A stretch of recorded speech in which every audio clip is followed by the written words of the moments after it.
Nos encontramos aquí con el padre Luciano Capelari porque en estos últimos días se dio a conocer la renuncia del Papa Benedicto XVI.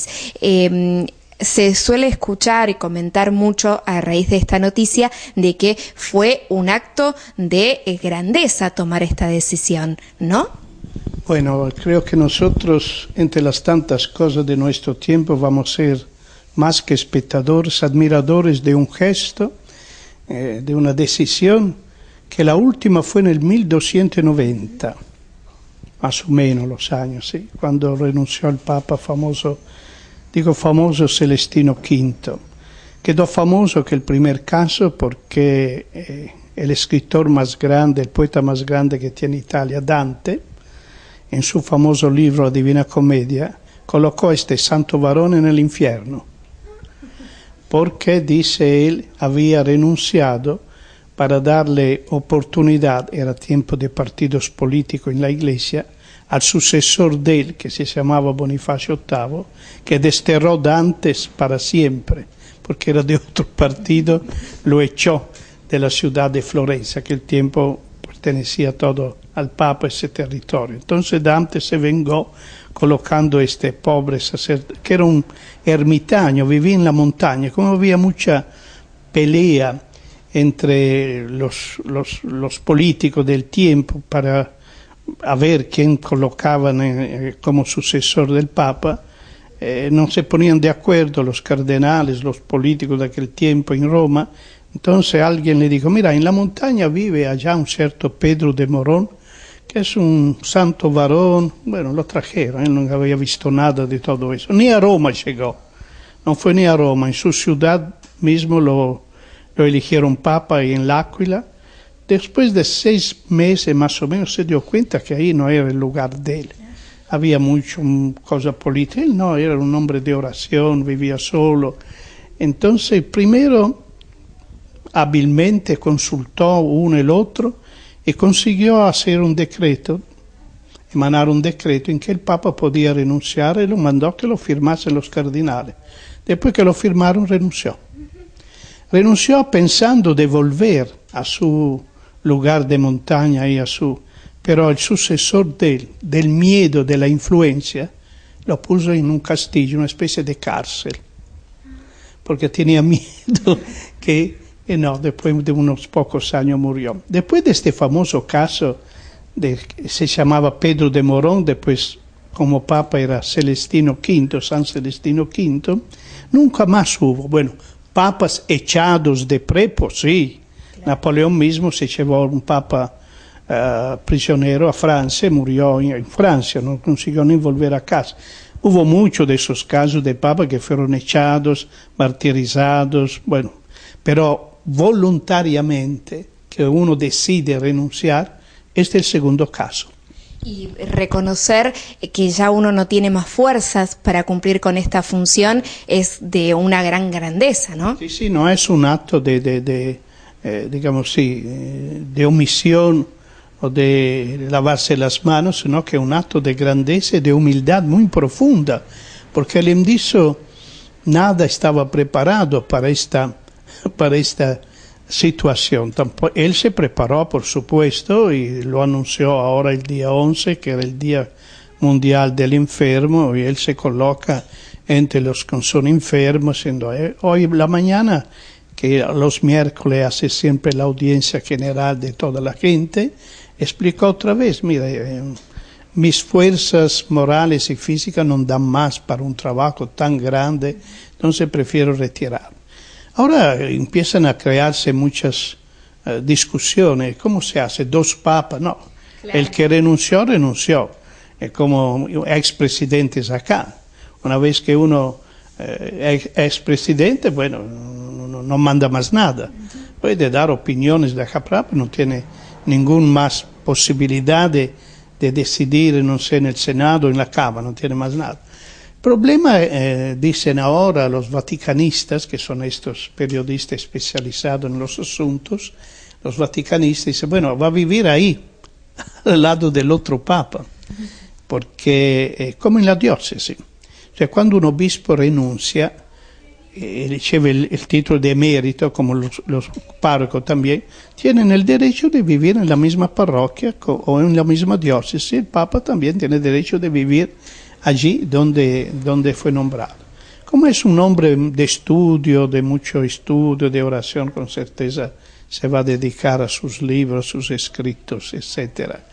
Es un caso verdaderamente, creo que en la historia somos espectadores también, admiradores de un gesto tan profundo, tan impresionante que nadie estaba preparado.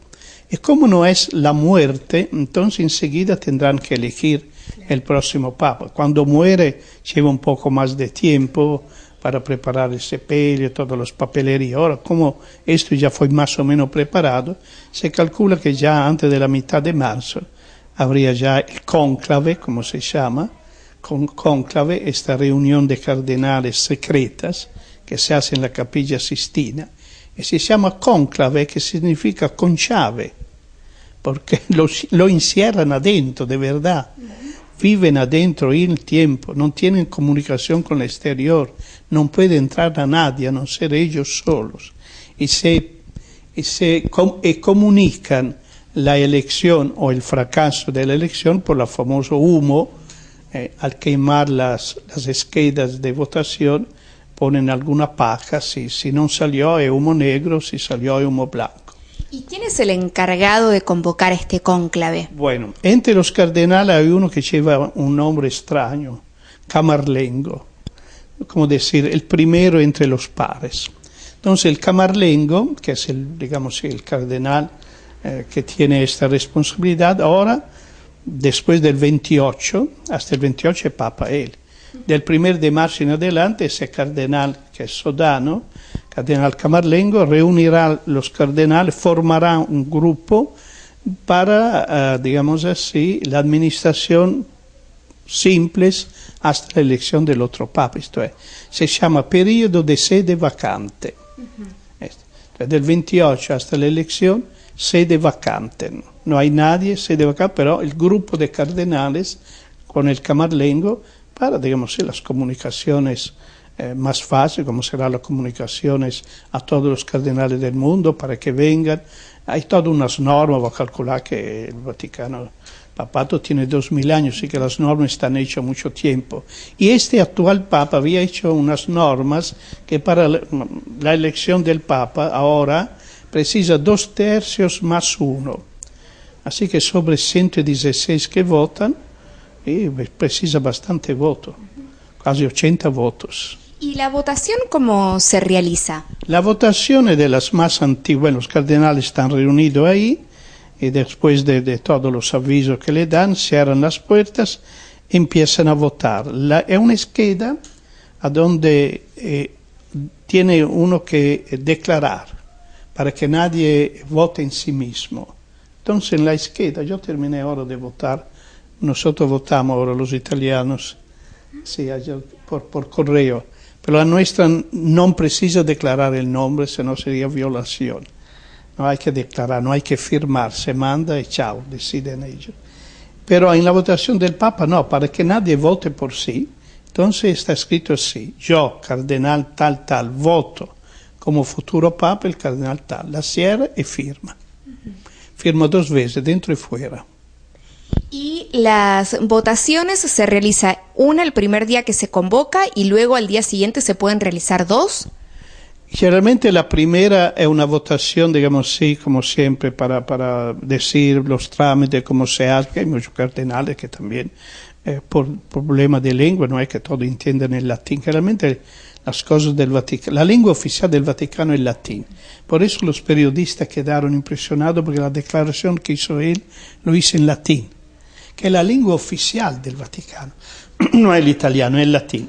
Entonces también leí los cardenales más o menos votan en latín y algunas comunicaciones. Así que la primera votación generalmente es más una votación para reconocer, para saber, etc.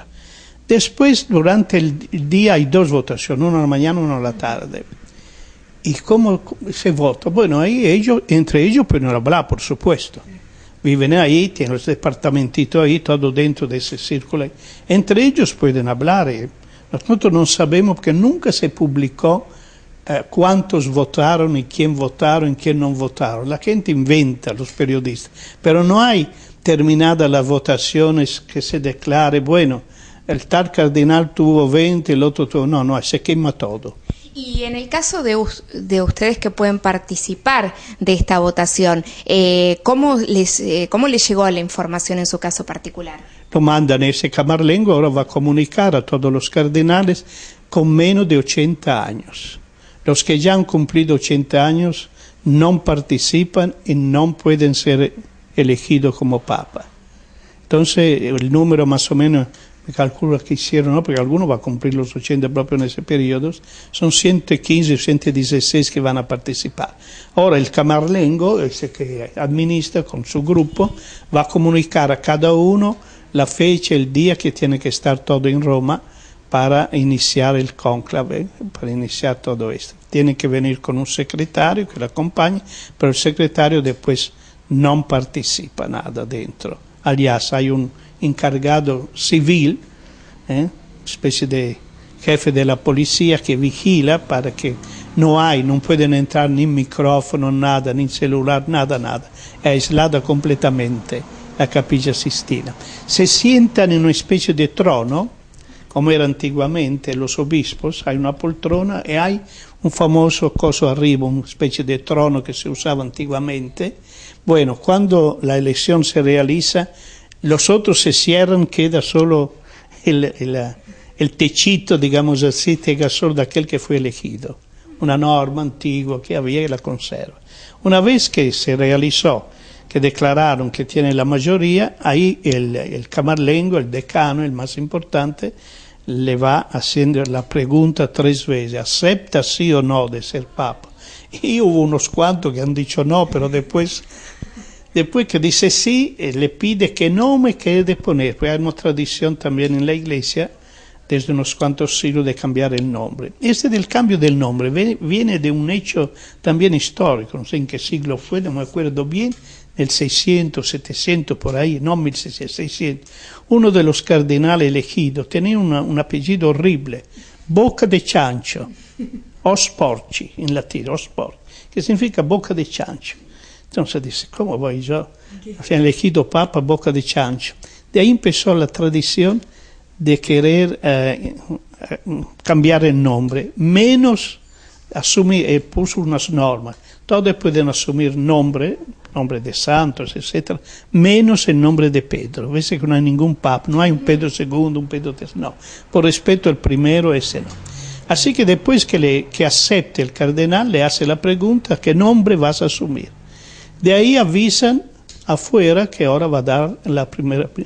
Primero en el balcón central de la basílica, que hay una sacada famosa ahí, primero va un cardenal encargado a anunciar a todo el mundo, siempre en latín, diciendo, anuncio al mundo un gran acontecimiento. Ha sido elegido papa el cardenal tal. Así que primero hace el anuncio de quién fue elegido. Después de un tiempo, hasta que le cambien la ropa, porque hay que poner blanco, todo, vendrá él en la sacada a dar la primera bendición. Así que vamos a ser, digamos, admiradores de unos acontecimientos. Bueno, la elección del Papa, el último, no hace muchos años, que fue en el 2005. Y ahora, bueno, ahora empiezan lo que en Italia hacen, hasta hay un juego en ese periodo, como un juego del deporte que gana, que no gana, también hay un juego, proprio típico de ese periodo, quién va a ser, quién no va a ser. Ahora empieza, claro, la especulación, es muy difícil, ¿sabe? Muy difícil. Nadie previó la elección de Juan Pablo II. Nadie previó. Este era más o menos, porque era el secretario de él, era ligado a él, más o menos corrían voces. Ahora se sabe, ¿hay como alguna suerte de preferido, por decirlo de alguna manera, o de alguien que tenga más posibilidades? Entre ellos sí, mira, ellos, los cardenales, piensan que en el caso de esto, que fue elegido en la segunda elección, estaban de acuerdo ellos, digo, no vamos a perder tiempo, ponemos él, votamos, chao. Porque hubo elecciones que duraron 4 o 5 días, porque hasta que sí, entonces de ahí te das cuenta que uno tiene 20, otro tiene 30, no se entra de acuerdo. Por ese papa que fue elegido al segundo día, en la tercera, al segundo día, con certeza se han puesto de acuerdo entre ellos, que mira, más o menos La primera votación ya indicó algunos, y por eso fue rápida, demasiado rápida, porque entre ellos se habrán dicho, bueno, me parece que es el hombre indicado, entonces la próxima votación votamos todos y chao. Y acá también se comentaba de dos posibilidades, claro, pero uno de ellos estaría imposibilitado por la edad, ¿no es cierto? La Argentina tiene 4 cardenales, 2 ya han pasado los 80 años. Uno es el del Paraná, el cardenal Carling, y otro reside en Roma, Mejía, que debe tener 84, 85 años. Esto no participa. Los 2 que pueden participar, el cardenal Bergoglio, de Buenos Aires, y uno que está en Roma, que trabaja en el Vaticano, en una de esas secretarías, de esos dicasterios, de esa congregación, que es el cardenal Sandri. Estos son los 2. La América Latina, a pesar de ser actualmente el continente que más católico tiene en proporción, tiene muy pocos cardenales. Creo que la América Latina, América del Sur, tiene solo 12 o 13.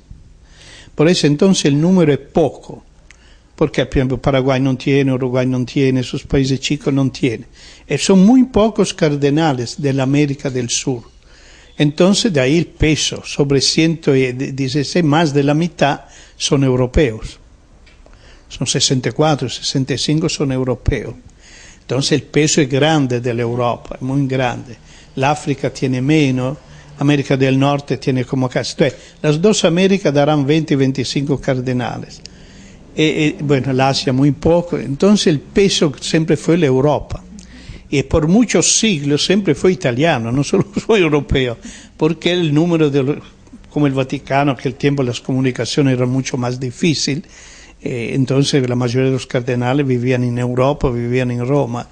Entonces, también hoy el número más grande de los cardenales son los italianos, son 28, porque los que ocupan en Roma, en el Vaticano, cargos importantes, la mayoría son italianos. Entonces, claro, uno dice, se piensa que posiblemente sea un europeo otra vez, pero mira, han hecho tantos cálculos. Me acuerdo cuando fue elegido Juan XXIII, que murió el Papa Pío XII, nunca pensaban que iban a elegir ese gordito ahí, que no tenía peso, fue un hombre extraordinario. Nadie pensaba que podían elegir Juan Pablo I, el que gobernó apenas 33 días. Es muy difícil. La gente hace sus cálculos. Algunos cardenales a veces no es que tienen secreto de no contar, pero se quema todo, entonces, viste, no hay escrito, no hay que pasar en un libro, tal día hemos votado, no, todo quema, se quema todo y terminó todo. Se recomienda a los que han participado, bueno, si uno sale cardenal es porque no fue elegido, claro. Sí, hubo casos de algunos que no querían absolutamente, esto lo contó él, el Papa Pío X, que murió en el 1914, San Pío X, cuando lo eligieron se puso a llorar, digo yo no, y de tanto insistir un amigo de él aceptó. Después él, cuando era Papa, contó, luché para no aceptar, pero tuvo que aceptar. Es un gran trabajo y una gran responsabilidad. Una responsabilidad grande, pero uno cree verdaderamente que aquí el jefe de una iglesia, de una institución espiritual, entonces creo que la asistencia de Dios en este caso es mucho más fuerte que nuestra vida. Entonces que hay que creer que realmente ahí no opera apenas el cálculo humano, sino que está el cálculo divino, que es un poco más seguro que el nuestro. Bueno, y cambiando un poquito de tema, una vez que finaliza el carnaval comienza el periodo de la Cuaresma. ¿Cómo se prepara en esta comunidad para la Cuaresma? Bueno, interesante, visto come la storia. Quien inventò il carnevale fue la Iglesia, che significa, la palabra significa carne vale, cioè vale la carne, coman bastante carne, porque después empieza ese periodo que un tiempo era rigidísimo, 40 días sin carne, sin huevos, sin laticínio, sin nada. Después se fue ablandando. El carnaval resistió, y firme, y aumenta, pero la Cuaresma me parece que no resistió tanto como el carnaval. Pero es un periodo de los más lindos que hay en la distribución del calendario eclesiástico, ya que la cumbre, el final glorioso de la Cuaresma es justamente la Semana Santa, la Pascua. Entonces tiene un sentido todo especial prepararse por medio especialmente de la oración, algunos días de ayuno, abstinencia de las carnes, todas esas técnicas, digamos, un poco externas para prepararse dignamente a celebrar bien los acontecimientos de la Semana Santa, que son el centro de la religión. O sea, el centro de nuestra religión es el Cristo que murió y resucitó. Entonces, celebrar la Pascua es celebrar todo nuestro credo, toda nuestra fe. Y todos dicen de que quizás para la Pascua ya tendríamos a este nuevo Papa. Se piensa que sí, porque como anunció él, tiene a tiempo los cardenales de pensar quién van a elegir para no perder tiempo. Así que no es como cuando muere un papa que hay un problema, viste, murió el papa, una cierta cosa, o sea, hay un clima primero, digamos así, de dolor, después un clima de esperanza. Acá no, dolor en el sentido que lo dejó.